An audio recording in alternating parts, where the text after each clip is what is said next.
Train gown से होता हुआ शोर मचा रहा था, जैसे अपनी कहानी सुना रहा हो।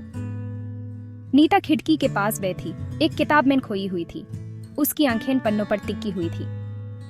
बाहर की दुनिया हरियाली और भूरे रंग के धुंधलेपन में गुजर रही थी, जैसे एक सपना हो। वो एक भयानक कहानी में खोई हुई थी, जो उसके मन में डर और उत्सुकता दोनों जगा रही थी। ये भूत और प्राचीन श्राप की कहानी थी, जो उसके रोम रोम को कांप रही थी। ट्रेन की कंपार्टमेंट की गर्माहट के बावजूद नीता कांप गए, जैसे उसने कुछ असंभव देखा हो। वो किताब, जो एक दोस्त का तोहफा थी, जितना उसने सोचा था उसे कहीं ज्यादा बेचैन करने वाली थी, जैसे उसमें कोई छुपी हुई ताकत हो।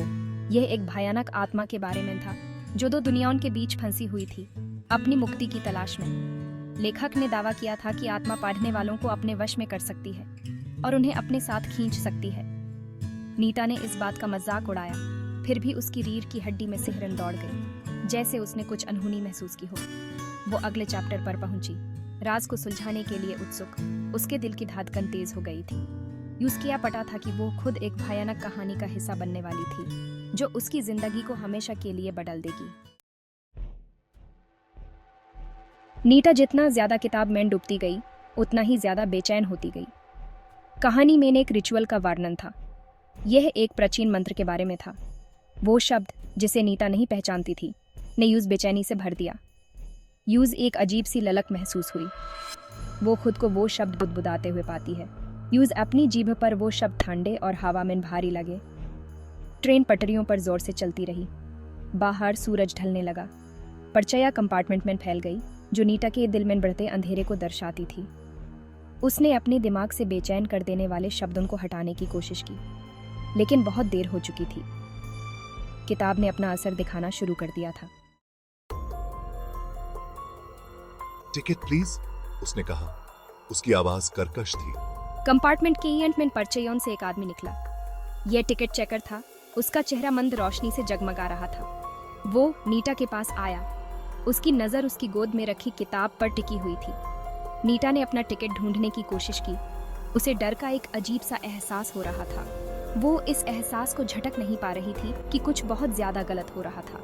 टिकट चेकर ने उसके टिकट को देखा, फिर उसके चेहरे को। उसकी आंखें सिकुड़ गईं, जैसे कि वह उसे पहचानता हो, लेकिन यह नामुमकिन था। नीता ने उसे अपनी जिंदगी में पहले कभी नहीं देखा था। तुमने शब्द पढ़े?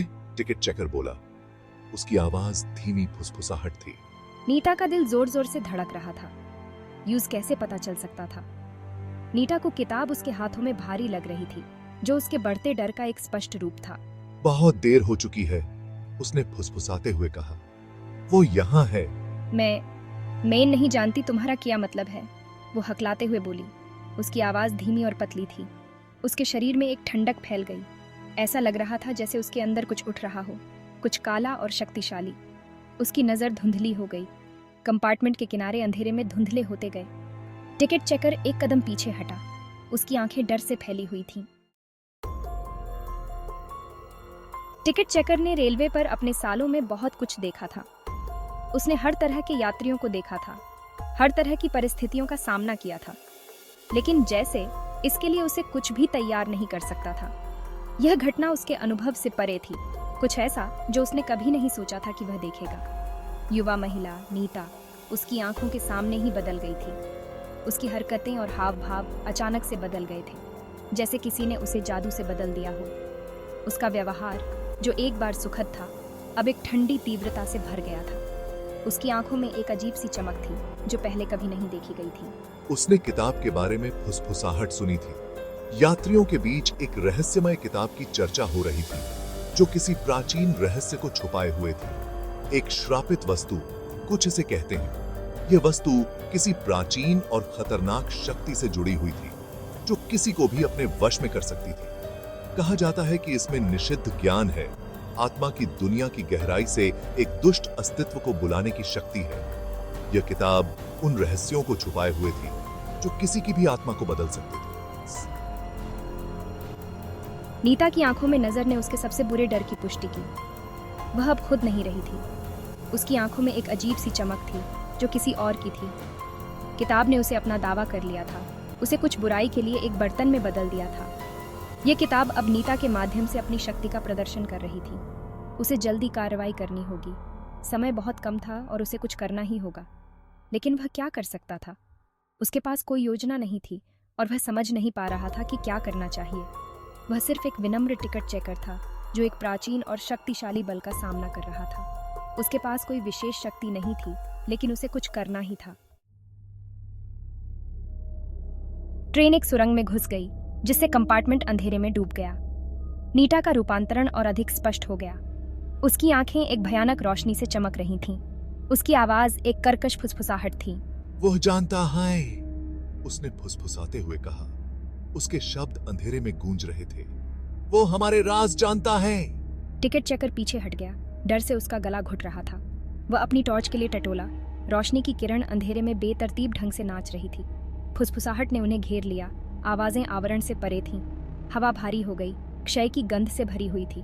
ट्रेन हिंसक रूप से हिल गई, जैसे कि किसी अदृश्य बल के कब्जे में हो। टिकट चेकर में घबराहट फैल गई। उसे बच निकलना था, मदद लेनी थी, लेकिन दौड़ने के लिए कहीं नहीं था, छिपने के लिए कहीं नहीं था। बाकी यात्री अपने बीच हो रहे इस हॉरर से बेखबर गहरी नींद सो रहे थे, या वे अज्ञानता का ढोंग कर रहे थे। ट्रेन पर छाई बुराई को स्वीकार करने से बहुत डरे हुए थे। नीता अपनी सीट से उठी। उसकी हरकतें झटकेदार और अस्वाभाविक थीं। वह टिकट चेकर की ओर बढ़ी। उसकी आंखें दुष्ट इरादे से जल रही थीं। ट्रेन के भीतर का माहौल और भी भयावह हो गया था, जैसे किसी अदृश्य शक्ति ने सबको जकड़ लिया हो। तुम अपने भाग्य से नहीं बच सकते, उसने कर्कश स्वर में कहा। उसकी आवाज एक भयानक गर्जना थी। यूज एक बलिदान चाहिए। उसकी आवाज में एक अजीब सी गूंज थी जो ट्रेन के हर कोने में फैल गई। ऐसा लगा जैसे उसकी बातों ने हवा को भी भारी कर दिया हो। ट्रेन हिंसक रूप से लड़खड़ा गई, जिससे टिकट चेकर का संतुलन बिगड़ गया।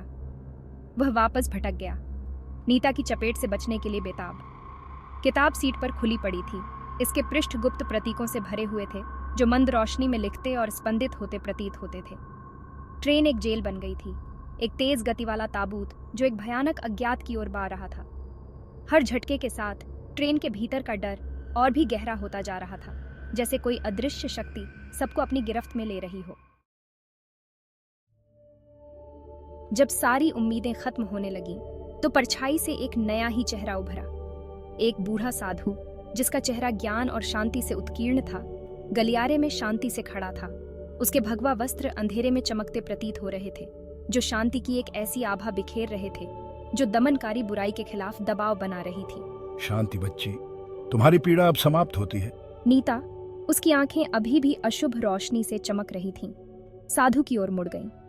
उसके होठों से एक धीमी गर्जना निकली, जो शुद्ध क्रोध और हताशा की आवाज थी। टिकट चेकर कोने में दुबका हुआ, उम्मीद करने की हिम्मत करता था। क्या यह बुजुर्ग साधु वास्तव में उनका उद्धार हो सकता है? साधु की नजर कभी नीता से नहीं हटी। उसने अपना हाथ उठाया। उसकी उंगलियां जटिल मुद्राओं का निर्माण कर रही थीं। अदृश्य ऊर्जा से हवा चटक गई। चले जाओ आत्मा, उस अंधेरे में वापस लौट जाओ जहां से तुम आई थी। सीट पर रखी किताब एक अंधाधुंध रोशनी से धड़क रही थी। कंपार्टमेंट का तापमान घट गया। फुसफुसाहट तेज हो गई। उनके चारों ओर निराशा के बवंडर की तरह घूम रही थी। नीता चिल्लाई, एक ऊंची चीख जो ट्रेन की नींव को ही हिला देने वाली थी। उसके भीतर मौजूद सत्ता ने वापस लड़ाई लड़ी, अपनी पकड़ बनाए रखने के लिए बेताब। लेकिन साधु प्रकृति की एक शक्ति था, शुद्ध आध्यात्मिक ऊर्जा का एक माध्यम था। टिकट चेकर ने विस्मय से देखा, क्योंकि अकल्पनीय शक्ति का संघर्ष उनके चारों ओर भड़क रहा था। एक अंतिम, पृथ्वी को हिला देने वाली गर्जना के साथ सत्ता को नीता के शरीर से फाड़ दिया गया। रोशनी फीकी पड़ गई। ओझोन की हल्की गंध और आतंक की सुस्त गूंज को पीछे छोड़ गई। नीता सीट पर गिर पड़ी। उसकी आंखें खाली और अनदेखी थीं। उसकी गोद में रखी किताब, जो अब कागज और स्याही के एक साधारण संग्रह से ज्यादा कुछ नहीं रही, फर्श पर गिर गई। साधु, उसका चेहरा पसीने से तर था, लेकिन उसका संयम अटूट था, धीरे से झप कर रहा था। शांति की एक लहर ने पूरे कंपार्टमेंट को अपने आगोश में ले लिया, जिससे भयभीत यात्रियों को शांति मिली और सामान्यता की भावना बहाल हुई। टिकट चेकर, उसका दिल अभी भी उसके सीने में तेजी से धड़क रहा था, सिर्फ विस्मय से घूर सकता था। वे जीवित थे, वे सुरक्षित थे, लेकिन किस कीमत पर? ट्रेन सुबह की गर्म रोशनी में नहाई हुई सुरंग से बाहर निकली। रात की भयावहता एक दूर की बुरी याद की तरह लग रही थी, उनकी सामूहिक कल्पना की एक कल्पना। साधु अपना काम पूरा करके अगले स्टेशन पर ट्रेन छोड़ने के लिए मुड़ा। जैसे ही वह टिकट चेकर के पास से गुजरा, उसने जानकर मुस्कुराते हुए कहा, किताब, इसे नष्ट कर देना चाहिए। टिकट चेकर ने सिर हिलाया, समझ गया। उसने किताब उठाई और भारी मन से चलती ट्रेन से फेंक दी। वह पटरियों पर एक थूक के साथ गिरी, भुला दिया गया और हानि रहित। या तो उन्होंने सोचा, क्योंकि किताब के पन्नों के भीतर एक ही वाक्यांश पठनीय रहा, अनुष्ठान पूरा हो गया है, वह एक बार फिर हमारे बीच चलने के लिए स्वतंत्र है। और कहीं परछाई में एक दुष्ट ताकत हिल गई। उसकी आंखें अपने अगले बेखबर शिकार की तलाश में थीं।